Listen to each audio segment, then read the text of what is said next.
Good morning, and thank you very much for joining us. I am Yori Folari. Well, first of all, my guests this morning, a couple of gentlemen, actually they're both economists there, and to the extent that finance, economy, banking, that's some areas of their sort of interest and expertise. First of all, let me introduce Honorable Tunde Olatunji. Honorable Olatunji is of the Osun State House of Assembly. He's a finance and economy person and has been a banker for over a decade. Thank you very much for coming on. Thank you. Good morning. Honorable Olatunji. Thank you. And our dear friend, Dr. Austin Weze. He's a lecturer at I keep on saying Pan-Atlantic University. Thank you very much, Austin, for coming on, as always. Yeah. Austin regularly contributes on the economy and the polity, both on TV Continental and on, what has now become Max Radio. But you know where I am. So thank you very much for coming on. Thank you. Let me kick off with you, if I could, Austin, because just looking through the press, we don't really find very much advisory from wealth or finance people locally. But I think the South African group, the Standard Chartered Bank, they're South African, right? I saw an article in the paper, and they say that their wealth management advisory predicts that there's going to be, shall we say, a development of the global economy, but it's going to be accompanied by rising inflation.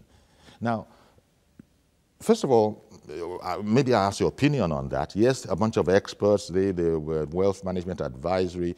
Do you think that applies to us in Nigeria, or do we have peculiar circumstances? And we are going to be wanting to be developing our own economy ourselves. Grab hold of that, Austin. Well, the prediction based on the recent oil prices. Oil price has gone up to 70. And if it continues to rise, it's predicted that Nigeria will grow, the GDP will grow by 2.5, 2.7%. But again, the government policy concerning the economy, what are the strategies they have in place? So, two things you can do. One, you can decide as a government to go on expansionary mode, in the sense that the interest rate has a way of influencing the entire economy. And when you lower the interest rate, cost of funds will be cheaper for businesses to borrow and expand their operations. And when that happens, more jobs will be created. And more monies will be in the hands and pockets of the people. And then inflation will rise. Because of that very fact, that there's more money and jobs and more money in the hands of the people. That's right. So when you have rising inflation like that, so what the government will do is, because if they do inflation targeting, which I totally disagree with their policy. When the economy we have huge unemployment, and even though inflation is rising. Now, domestic production, government should have a deliberate policy to increase domestic production, to make sure that most of the things we consume in Nigeria are made in Nigeria. If you go to some of these shops, over 70% are imported. Okay? But things are changing, perhaps even in agriculture especially. Yes. There was the joke about people, our former suppliers of rice crying. It might be something of a joke, crying that, what's going on, Nigeria? Where are your orders? That is just one item. I know, it's just one. One item. But again, you find that government, to checkmate the inflationary issue, they will, go on a contractionary mode by increasing interest rate, so that to squeeze out money in the system, mop up money in the system. Okay. That way, if inflation will also, so these are some of the, this is they use in balancing the economy, make sure that, Okay, let me bring Tunde in. Interesting, because this is something of an arcane area We're talking the economy here and finance. And so actually, it's a delight that you guys are here to sort of explain it to us. Austin talked about interest rates. Now, Nigerian businessmen, as far as I can remember, as far back as I can remember, have always complained about the constricting nature of the interest rates here. That is to say, you can do very, very little because, first of all, you can't access funds because of the interest rate. So how is that going to work out? And Austin has just explained how you got plenty of money, jobs in the hands of people is going to lead to inflation. So explain that whole apparent contradiction. No, that it's not contradictory to economists, but let us hear it. Well, I think it's not contradictory, like you said. You know, there's a research that shows that unhappiness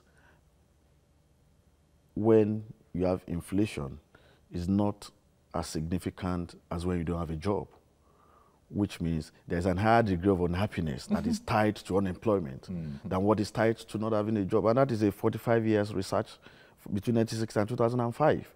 So what we're simply saying is this: of course, there are two evils that can attack every economy, but it's better for people to get jobs and be able to still spend while you bring down your cost of inflation. So it's not really the best to be too mindful of inflation at the expense of job creation. And that is it. So when you look at the cost of funding at which our financial institution gets the fund and some other costs they need to incur in the cost of doing their business, then you understand why the cost at which is going out to the home lenders will have to be high. Don't forget that the banks, the commercial banks, they don't mint money. They will have to get from the public, and of course from that surplus sector they give out to the sector that really needs it. But again, is the fact that if you look at the cost of doing business in Nigeria, is a bit high, and also the fact that in recent years, in recent quarters, the government itself has been the major lender in the market. That in a way has actually crowded out some of the funds that would have been available for the other sectors. Because the government also competes with the same funds exactly with the private sector. So now you look at it, and to an average bank who wants to just maximize return on any investment, it feels it's safer to give more money to government. It feels is a better way of creating assets that are risky, of course, but you can still be sure that your risk is minimal. Yes. The possibility of default is close to zero. And so, but again, it's very clear that is not going to be sustainable, even on the part of government, as long as we have to go back to the market to raise funds, even to meet basic like salary payment at that rate. It shows that it's not sustainable. That model is not, and that's why the government is beginning to look at, can we get some other cheaper funds outside the country, and then we can have our local banks really face the core business of lending to the private sector and to some other Nigerians who are going to be in need. And we should not also forget that character is one of the major canons of lending. And so a number of times, I mean, even with my own experience, the kind of core values that drive our society also plays a role in the rate at which we get some of funds. How many of us are willing defaulters? If you look at how much you have with AMCON, trillions of naira of taxpayers' money tied on there, and so it's not really the people's fault, because right from the word go, is arranged in such a way, the banks arrange it so that you don't even have opportunity to pay. Well, I think I will disagree a little bit. I'm going to disagree a bit, and the reason why I'm going to disagree is this: we should understand that it is true. What you just said is not going to be totally true in all cases, and that's the point I'm going to. At times, in some of the terms, which of course can be a bit worrisome to someone who wants to trade getting money at some rate. I mean, so it will create the impression that it's like the facility is wired to fail ab initio. Yes. But again, there's also that of choice. Because there's something They don't have a choice like that. Part of the duty. Money lending, the money lender, the local money lender can be very, very expensive, but you're saying that there's a choice. You don't, nobody forces you. Is that what you're saying? Part of the duty of the bank is financial advice to their clients, and that is very important. You know, we started talking about our banks just in the business of looking at how to make return on money. That is not the only duty of a bank, because you will agree with me that if you're going to do a business and you know that the return on this business is just going to be 10%, what sense does it make still lending to that client at 15%? Okay. They will not lend to small businesses because it's not profitable to them. They rather lend to government because the risk is low. You know, they rather lend to multinational companies because the same amount of energy costs that you use in pursuing a small business like Yori and Sons Limited is the same, almost the same you use to pursue Shell and other big companies. But some banks do it out of patriotism, you know, because... So they're taking a hit. A hit, yes. Exactly. They're taking a hit. Yeah, to pursue credit. When they create such an asset. And that is like going back to where I started. I said character is one of the very important kind of lending. And also because part of the patriotism... When you say character, it's different from what the American calls credit rating. Well, it's an integral part of it. Yes. Because we don't have a credit bureau. We're supposed to have a credit bureau. For instance, you know, you can have all other criteria to assess fund, including capacity to pay. But if, for instance, you are a serial defaulter, if you don't have the integrity, you could take money and still afford not to. We've had instances of people who has a property that worth 50 million in the village, which is built by asset source of funding cannot explain. And then, of course, he's running out of cash and he wants to just say, okay, let me technically say I'm selling this to the bank. And when you go after him, it's secured. I'm not saying in all cases, but, you know, for us to actually understand all these rules, challenges globally. All these rules can't be doing our system. You know, you just took that. You didn't say it's what happens every day. Oh, not all the time. But it's happening in there. So now I understand a bit better when you talked about the character. Our sort of character is also important in this. We hear story of people who were willing and serial defaulters in complicity with the finance institutions themselves. Including the character of the financial institution. Yes. Exactly. Because there are so many cases of insider abuse. Yes. There you go. Which is responsible. So when we talk about character, that's why I said the other time, I said insider our abuse, value system. Yeah, insider abuse is such that as a country. As a banker, you want a loan, Yori, he helps you facilitate it, and you give him his own share. Yeah. And but it's done in such a way that you're not expected to pay. You can't even pay. It's default. You definitely will default. Oh, because it's like lending to yourself. Yes. Yes. And that person is also a stakeholder in the business. Yes. And we see people who would also... Now, who is picking up the slack of those kind of rules? Who is suffering it ultimately? Because there's no free lunch. Somebody's paying somewhere, right? Of course, that's why we are all feeling the heat. Everybody, nobody's paid. I mean, it's not, if you take, for instance, when some of these things happen, we would be wrong or myopic to think it only affects the banks that are concerned. It affects all of us. It affects the entire system. When banks, for instance, are not profitable, when banks are badly managed, then of course they begin to have problems. Workers are laid off. That adds to unemployment. A number of branches are closed. So you see a situation where some of our actions as an institution, as individuals, begins to, you know, come together and affect all of us collectively. And the whole concept of AMCON taking this in absorbing some of those toxic assets to free up this for the economy. Now, the whole concept is such that AMCON is supposed to also open up so that entrepreneurs can make money out of it, but they are not opening up. Now, in US and Canada, for instance, where you have something like AMCON, you take it up. Entrepreneurs, you know, like you can just go, okay, AMCON, let me buy some of these toxic assets and see if I can collect the money. So you have collecting agencies who will now pursue. If it is 1 million. Like financial bounty hunters, yes, almost. Yes. You know. So you have 1 million you're owing. They can come and say, okay, they can buy it for maybe 50,000 from AMCON or 100,000 from AMCON. And they pursue the other. If you're able to pay in whatever they recover, and people are making money out of it. It's a huge opportunity for people to make money. That was when what I expected AMCON to encourage entrepreneurs to become collection agents, So set up collection agencies so that they'll be able to pursue this. And then a legal system that will, help strengthen that up. Because if that is not happening, AMCON will just take up these toxic assets. And that's it, government as usual. I mean, the business as usual. Guys, help me out a bit here. There was the cheering news that, Nigeria has come out of its recession, and there was a lot of symbols, and, it looked like, you see, we were in recession, now we've come out of it, we can only look upwards from here.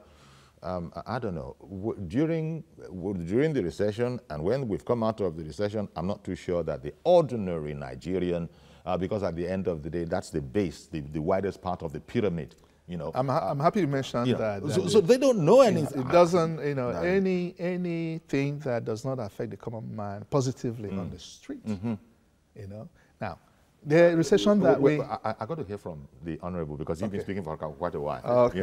So would you like to take a stab at that particular question that when economists talk about we've come out of recession, Mama Ngozi, Mama Mukaila, whoever, they knew what they were able to do before recession, in recession, and now out of recession, and I'm not too sure it's very, very significant. The indices might be, but practically. Well, it's a cherry news that our economy is out of recession. No doubt, we shouldn't put that aside. But it's also true that an average Nigerian is yet to really begin to feel the effect. And I want to, describe recession just in this very simple way. It's like someone that's been in coma. Even coma, the big job is the assignment is, can this person even come back to life first? And when the person is back to life, you can begin to say, how do we apply multivitamins? How does it begin to grow and all of that? Yes, we came out of recession in the second quarter of last year, and of course, yes, but the growth has been tepid. It's been weak. Even the government has a growth plan. And also now that you're out of recession, that's when you can begin to grow. And don't forget that we must return back to where we're coming from. Before we can, the growth that we have witnessed or that we have experienced is still less than 2%. That is low. That is not sufficient for us to begin to feel to put it in perspective, the impact. Sorry, sir. Yeah. I'm very sorry for interrupting. I wanted to put that 2% in perspective. Elsewhere, how high might it be? What are the highest growths that people notice, around the world? Well, we've had countries doing 10%, well, China basically, and of course... now that's great. If you can do 10% growth, that's Ethiopia, something, right? Even Ethiopia did about 7% on the average. But so what are they doing that we are not able to do? If US, for instance, does 4%, is great for them. Because it's all about how the size of your economy, and then is it developing or a developed economy? You won't. 2% is what you're saying. So that less than 2%. That's I think 1.4 in the third quarter. That's a mild. But there's something we also need to consider. Like prior to going to recession, we were doing 5. We're doing an average of 5%. So now we're no longer in coma. But the question is our growth, and we must not also forget that in between this period of recession, something keeps growing, which is also a great challenge for the people that body, and that's our population growth. If you're doing average population growth of 3% per annum, and then your economy was actually going down, less than 2%. And then by the time it's back, it's less than 2%. And UNICEF said the 1st of January, for instance, their own statistics, we gave back to 20,201 babies on the 1st of January alone, a single day. So which means in 10 days, you've actually increased your population with about well over 200,000. Well, there's also the indices of those who have equally passed that. But what I'm saying is, our population growth rate is far more than the rate at which our economy is growing. Yeah. So on both sides, you can see that it's only going to be challenging. So and now, until the economy grows to that level, that an average man a common person on the street can begin to feel the impact on what is, and what was responsible for that growth is another point that we need to look at. It's largely because there's increase in production and price of crude oil.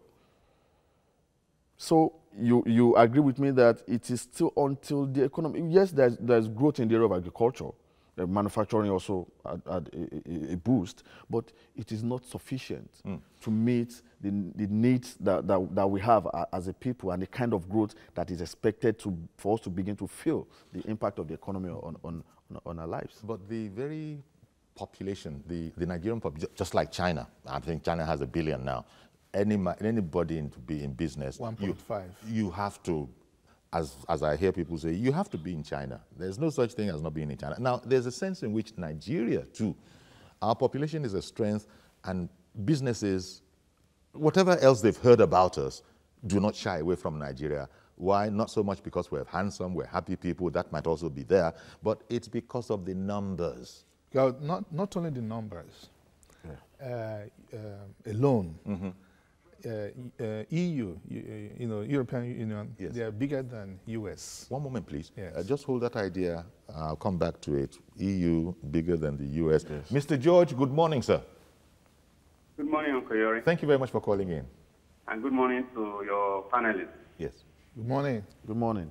Uncle Yori, it's interesting to note this warning. I'm concerned because of our past experiences. Oil is selling at about $70 per barrel today, and it is expected to rise in the course of time. You remember that in 2014 or so, the oil went to almost $120, and that was the beginning of the preparation for 2015 elections. You will also recall that most of the governors that cannot pay salaries today, it started from that time. They were using the money to prepare for elections, and it has now come to say that ability to pay salary is now a major achievement for a governor.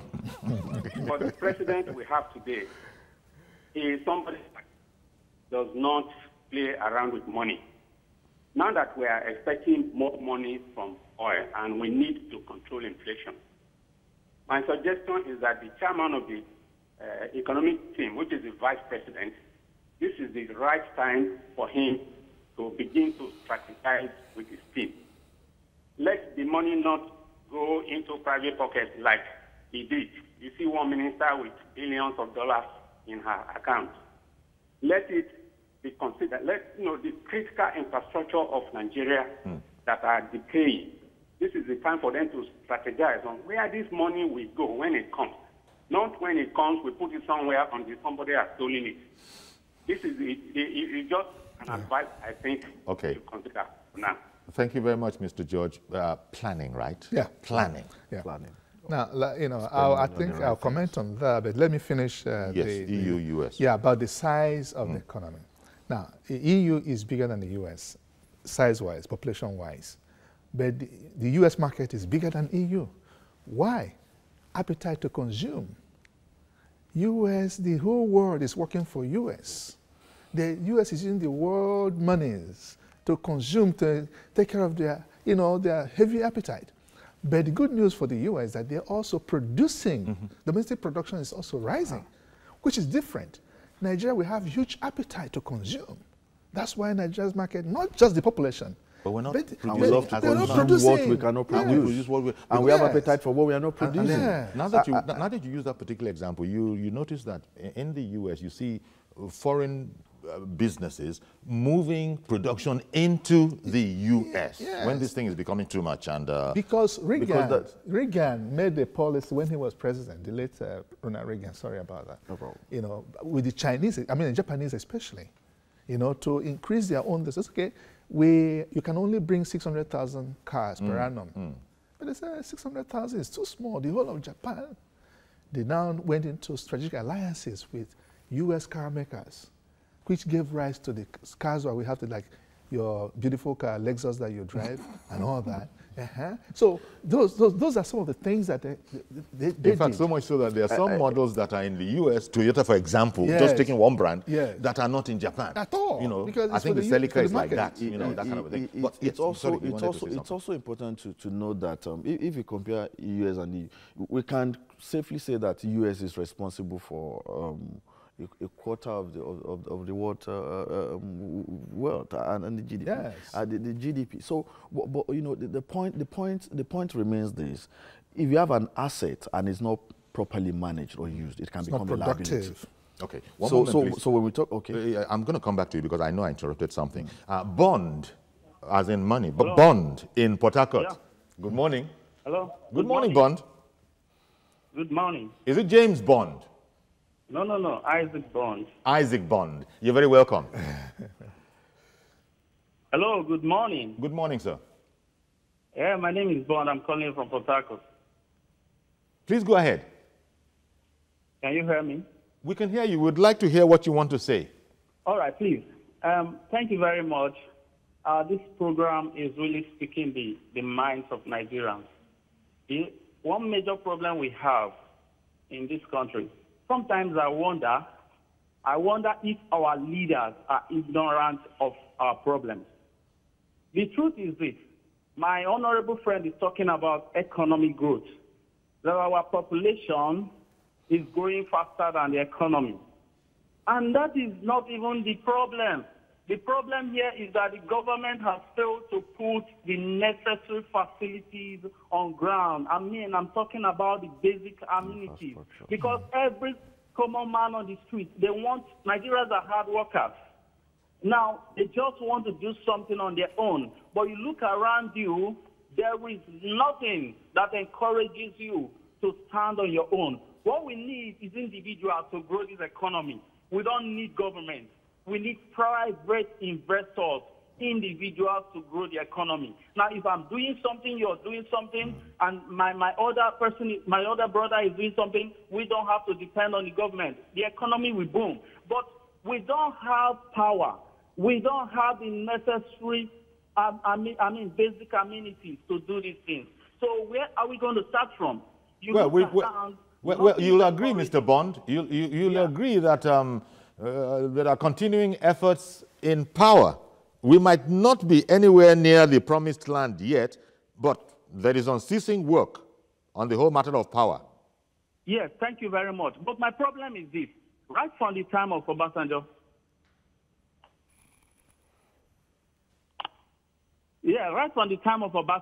can you hear me? We can. We have been on this power problem. What is the problem? And one of the basic things that we need to make this country work is power. We should start beating around the bush. Now, that is why I live in Nigeria, but my family live in the Manchester. I tell you something, you look at these two countries, you look at the UK, you look at the way they live, you look at, even if you don't have job, if you're jobless in the UK, you will still live fine. You will eat well. What is the problem about this country? That people are working and they are hungry. Even while you're working, you're hungry. What is the problem? Since the time of Obasanjo, we've been trying to fix power. And there comes Jonathan, there comes the Yarapa, there comes now with the Buhari. We all think that this is going to be the end of the problem. But nothing is working. I mean, it's annoying. All right then. Thank you very much, Mr. Bond. We take what you have said. Thank you very much for coming in. I interrupted you. Well, but you can understand the point of view of Mr. Bond. I can feel Mr. Bond's passion. I understand where it's coming from. But I think I need to say this. I'm only saying that we would only see the impact as an average person when our growth is sufficient enough. That's what I'm saying. I'm not saying that the major problem Nigeria has is population. But that's why I was saying that if you have an asset, our population is meant to be an asset. Yeah. But if it's not well harnessed or properly managed, which would appear to be the case now. Exactly. You have kids in universities now. It can become a liability. And that's the point I'm actually trying to make. And there's something that is critical we cannot beat about bush around it, and that is infrastructure. Infrastructure is key. There's a nexus between infrastructure and economic development. Sure. you take, for instance, Africa as a continent is a population of a little over a billion. And our entire GDP in 2016 is just about less than $1.5 trillion. And you take Germany, for instance, a population of below 100 million. As a matter of average of about 90 million. Doing about 3.46, about $3.5 trillion in the same year. So you can, if you compare 90 million population, that's less than a tenth of the entire population of the. But there are some things that are different. Okay, we're going to look into those. I got to take a break now. Let's come back and thank you very much for staying with us. Join us very, very shortly.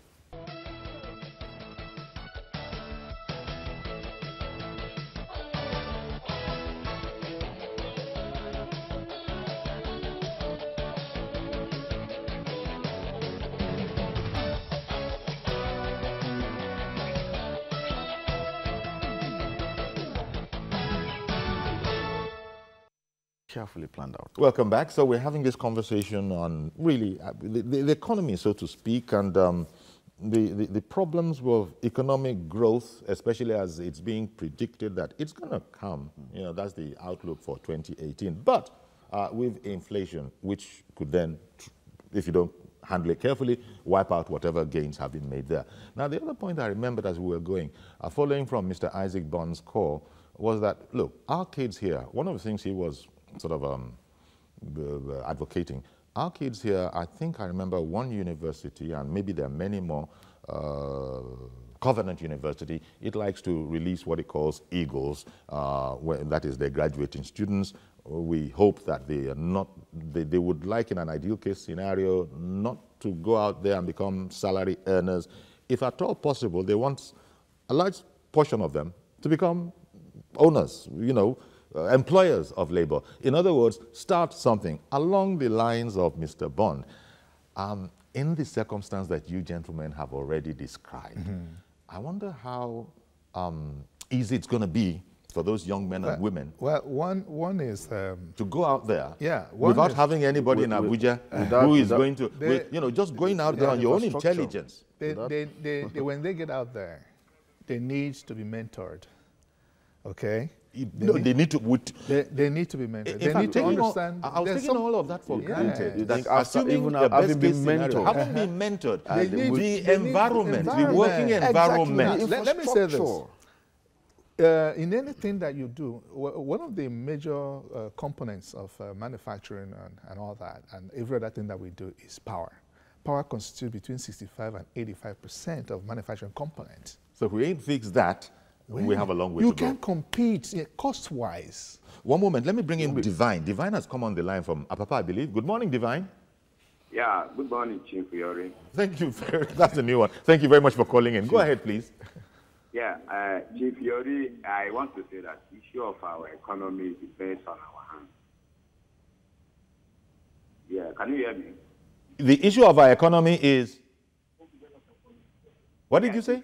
Our economy depends on our hands. It's in our hands. Oh, okay. And in as much as we cannot do the right thing, we will always get it wrong. Could you explain that? I said our economy is in our hands. In as much we cannot do the right thing, we will get it wrong. We don't empower. Okay. We don't empower the youth to do the things they are supposed to do. We don't empower. We don't have power. We don't have our laws are not even empower us to do the right thing. I don't know if you agree what I'm saying. We heard you. We can get you. Now, for example,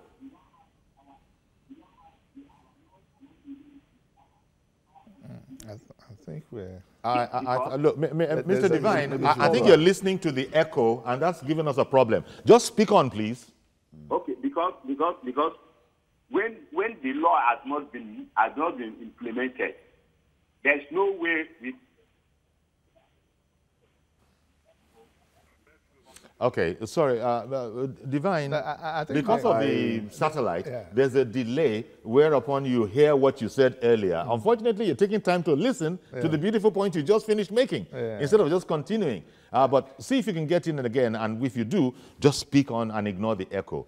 Now, who was I with? It's gotten, I was with I think it was him. Yeah, so the point is that, like he also mentioned, that we need to really look at, do some strategic thinking.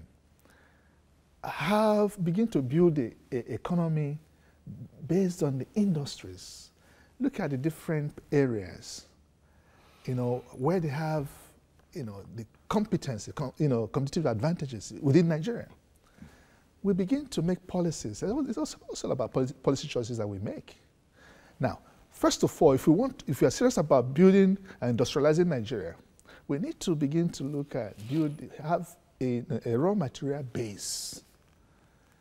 A raw material base, so that we build up enough raw material for our industries, so that transition will be smooth. Right now, we import our raw material, even what we can also develop within. What happens? China, for instance, any raw material they cannot produce within, government buys. In fact, the Chinese imperialism is worse than Western imperialism. In the sense, yes, the Western imperialism tells you, ship your raw materials. We'll finish the goods there, send the finished goods. But the Chinese want to control the source of that raw material. Is that how you're looking at China? Yes. What they are referring to as the Chinese incursion into Africa? Exactly. That's exactly what China is. They control the source of the of raw your. material. So you don't produce, you don't even have anything. They buy everything. Government buys and then subsidize for companies to be able to, companies buy from government at a rate to enable them to produce at a cheaper rate to be able to compete out there. But if the Chinese are getting away with that, then you can only blame the host government. But before you go, sir, hold the thought. Let me bring in Akin from the UK, and then I'll come straight to you. Good morning, Akin in the UK. Good morning, sir. Good morning, Prof. and morning, Honorable. Good morning, my brother. Thank you for calling in. I'd just like to chip in one or two things concerning the topic on grant.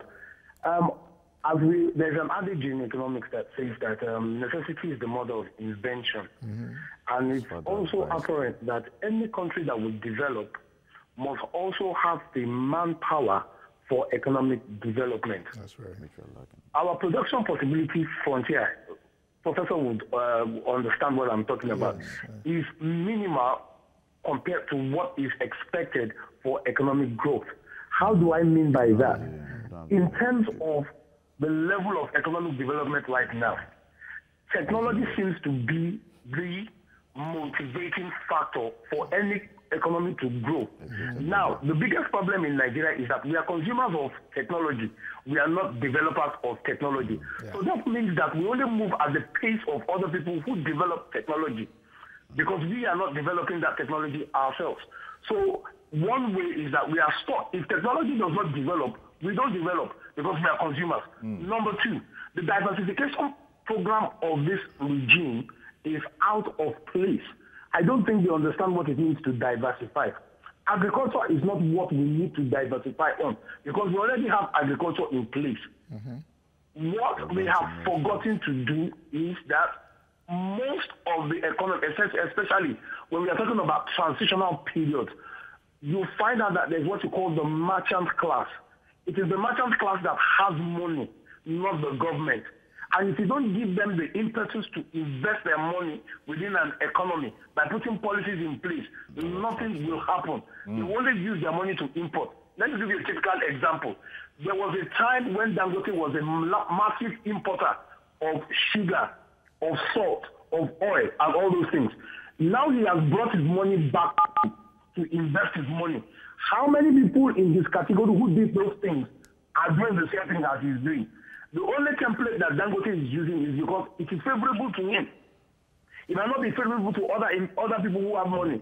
So when you have to also put that into consideration, your merchant class must be able to put their money within the economy and sit and develop the economy. Thank you very much, Akin. Appreciate your call. Really appreciate your call. I saw that you were agreeing with some of the things that were... Well, he made some very valid points, and I agree with those things he said. You know, I was going to say that it's not enough for... every country, every society must decide how he wants to develop. the Chinese model, we've talked about it. The Western world, their home model, we talked about. The questions are, what is our own model of development? There are things we call, they are building blocks. He was talking about technology, for instance. They are building blocks of every economy. There are things you need to put together for economy to grow. It's not just going to be driven by sentiment or emotions. You have to be factual. How important is the economy that he put in there?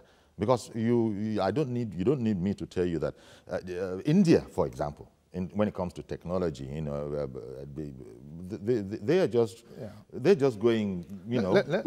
We must also not forget that some of these things are as a result of careful planning and vision. Okay. Of years, no, I started rather talking than about, the visuals. Yes. I started talking about having a raw material base. That's a planning. Say, okay, look, what do we need? Because until we become original equipment manufacturers, which the guy from the UK talked about, you know, because the money is in those equipment. What do we need to produce? To make this beautiful suit, what do we need? We need the machine. Okay, we can buy, we don't need to reinvent the wheel. What the Asians used, the Hong Kong, the Malaysians, the Indians, is, you know, just a creative imitation. Why can't we use creative imitation? Buy all this equipment, break them down.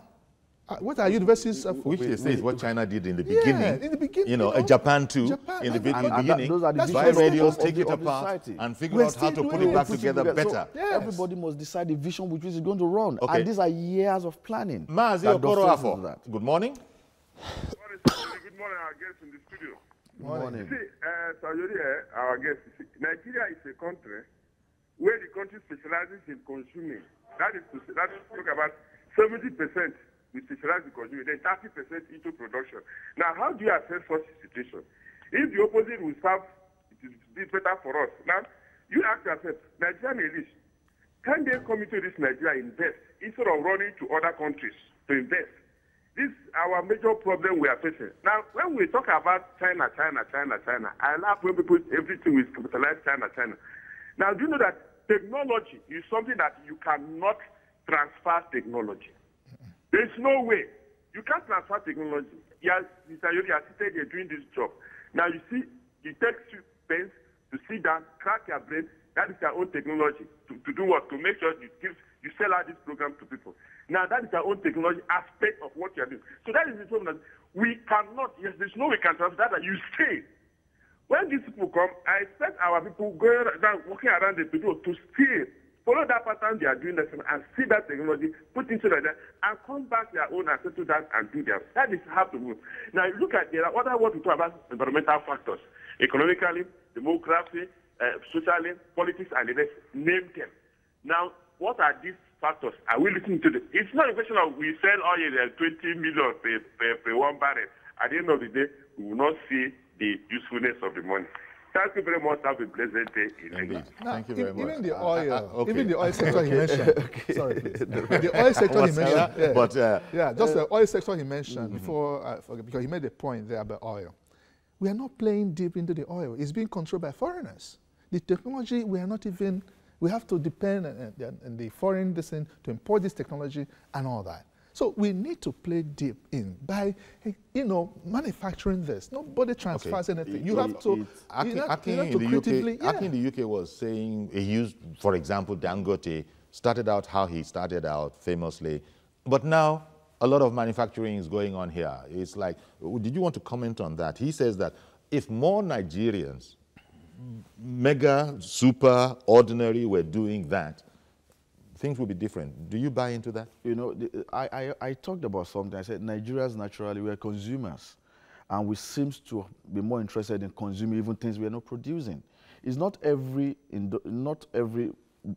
Nigerian that is blessed can do what Dangote is doing, for instance. There are a lot of people who can afford to, but they would not just want to go into it because they believe if I can bring in goods and nobody's controlling what I'm bringing in and I can make my money in Egypt. How come, for instance, most of our financial institutions, the bulk of the money goes into funding on oil and gas? And then the oil and gas you're talking about is not even the value chain development of oil and gas. So it goes back to what Austin said about planning, careful planning. Exactly, that's why you got to plan the outcomes that you want. Every country must decide how it wants to develop. You must carefully design a master plan of how you want to achieve this. We've talked about all of these countries we are talking about. These are a result of years of careful planning. Our leaders are short-term thinkers, and we just get over this, solve this problem now. We shouldn't be living. Because people talk about something 10-year development plan. 50 years. When I was in Singapore, they were even asking 50 years from now. That was what the Prime Minister said, the former Prime Minister. 5-year-olds were calling in and say that they're 5. What would be the kind of, what kind of country they will build for when them they are 50? When they're 50. Akin in Abuja, good morning. Good morning. We're waiting for you. Good morning, Oga Yori. Hello, good morning, sir. This morning. I think the problem we have in Nigeria is a failure of leadership. And we lost it after the Second Republic. Let me tell you, industrialization is not a rocket science. And I will give you a typical example. When Chief Adekunle Ajayi was a governor of Ondo State in Second Republic, this man established more than 10 fledgling industry. We have the glass, we have the premier mental industry, we have ceramic, we have the Ekiti brick, we have Okitibaye palm. All these industries were doing well. Where are those companies now? And they came to destroy. The present-day leadership, they are just like a delicate thief that came to steal and to destroy. And I can assure you, since Baba Adekunle Ajayi left on those states, no governor has ever established one industry in that state. That man sitting down is a politician. Ask them, since Akande left Osun State, they should make one industry they have established. So the challenge we have in Nigeria is that it's a problem of leadership. And not you can get it right. Our politicians, they are all the half from the system. They are not willing to add to the system. Okay. Good morning and God bless Nigeria. Thank you very much, Akin in Abuja. So he's saying that we lack continuity in our policies, but he also threw a challenge. Make a comment. The question I was going to ask you, where are those companies today? Where are they? It's a fact that government has no business in business. Government is supposed to be an enabler. You're supposed to create the enabling environment. You're supposed to let people come up. It's not. So take for instance. So that's the reason. Take for instance in my state. Things died. Take for instance in my state. There's a cocoa processing industry that's been there for decades. The last time any meaningful activity happened in that particular factory until last year was over 10 years, because it was moribund. And what did we do? We know that it is not going to be, we cannot run it effectively. Experience has shown over the years. We brought in Chinese investors who are now partnered with the state, and that factory is back to life. They invested the money. And so we have the money. We have the money, but we a shareholder in that same industry. Is that progress? And this is that progress? No, you see, because you're not even a progress. One major mistake we make is this: we build some of those things, and we forget the software that we use to run them, and the software is the human capital. That's why there's no sustainability in all of this. You can build all the things that you want to build. What happens? Nobody to run it. When it breaks down, you have to bring in the people who supplied you the machine. So what should happen is that even as we're building all of this, we have to build the software, the human capital, to be able to. And what one of my friends is doing, he brought in the Chinese, they open up, set up the machine, and when it breaks down, they don't go. They find a local person to fabricate this thing. They don't depend on China. The guy wanted to buy a milk processing this in Germany. It was costing him over $40,000. And he said, okay, show the local fabricator here. The man looked at the picture, produced the same thing for less than 500,000 naira. Kingsley in Ajah, good morning. Good morning, sir. Please go ahead. Good morning, Uncle Yori. Good morning, sir. I've been following your program for a very long time. I think sorry, good morning. Can you hear me? We can hear you. Okay, fine. Good morning. Good morning. I would like to contribute.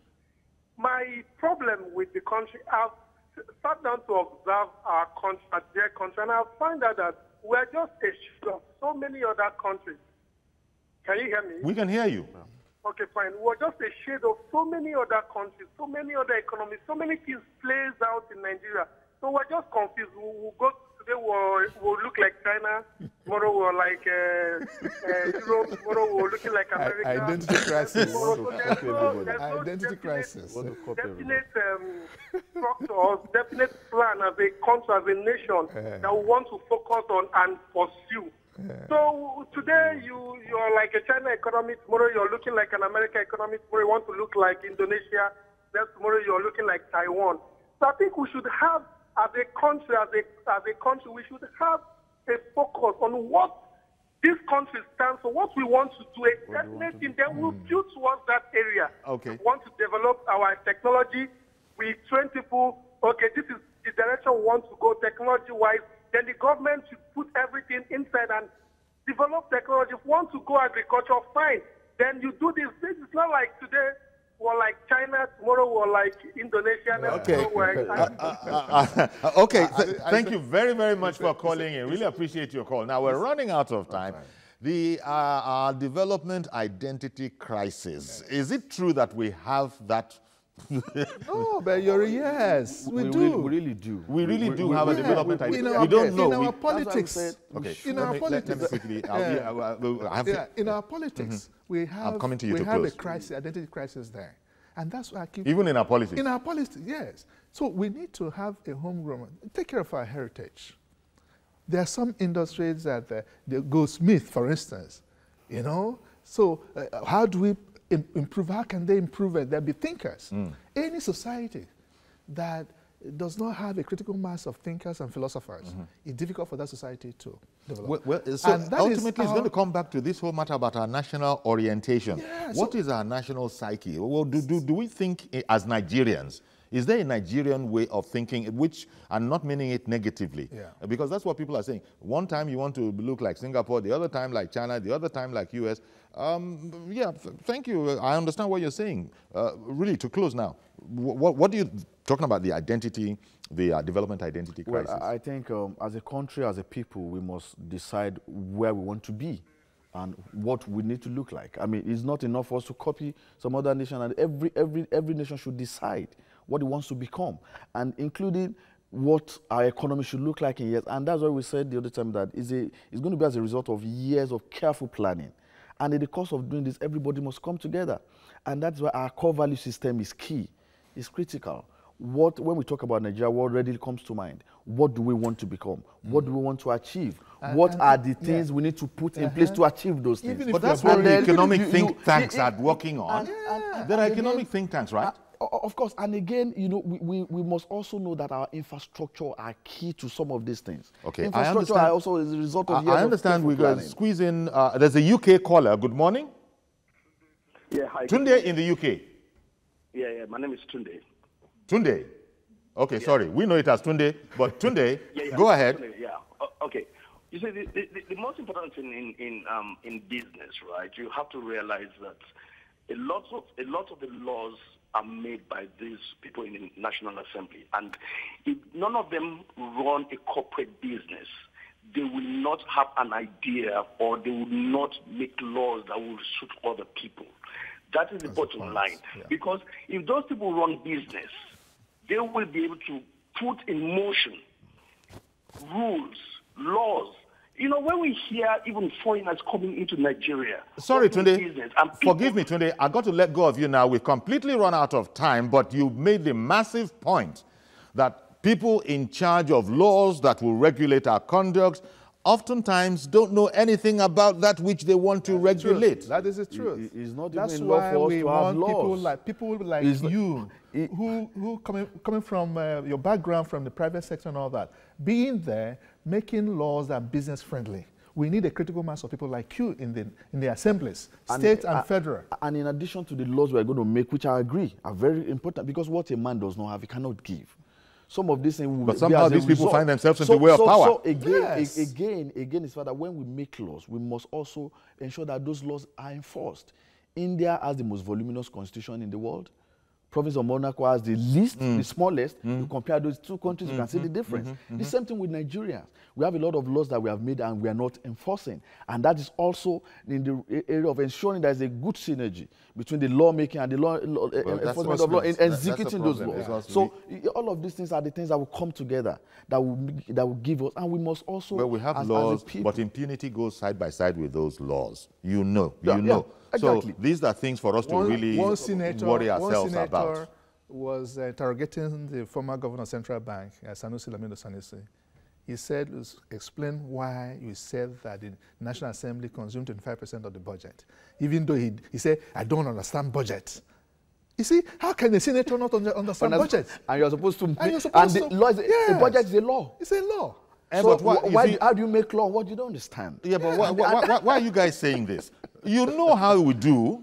You know how people arrive in our various assemblies completely bereft of the required knowledge to do the job. And again, you guys are saying what you're saying. Not participating in politics. And again, when you have a society where people are not interested in vision, they prefer the visuals. They don't know that it's the vision that will translate into vision. I like that. And when you see those who want to do the right thing by ensuring, without infrastructure, you cannot move like my state is doing.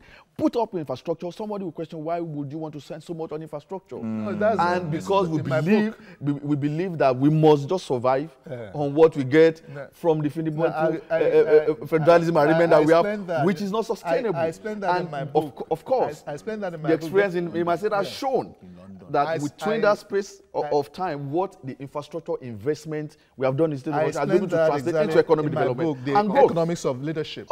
That the leader should be thinking the supply side.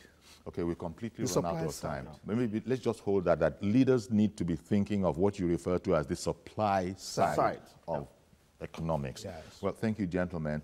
I said it off camera before we started. This subject that we want to start today, you can talk about it for the next 3 days. Of course. But thank you very much, Honorable Tunde Olatunji, Osun State House of Assembly, and with it coming to us this morning, more with his background in finance and economy and banking. Thank you very much for coming. So much, and Dr. Austin Nweze, lecturer, Pan-Atlantic University. Thank you. He's our go-to man when we also have banking, finance, and the economy. Thank you. Thank you very much, gentlemen. So that's our program. Please join us tomorrow for a fresh edition from 10:30 in the morning.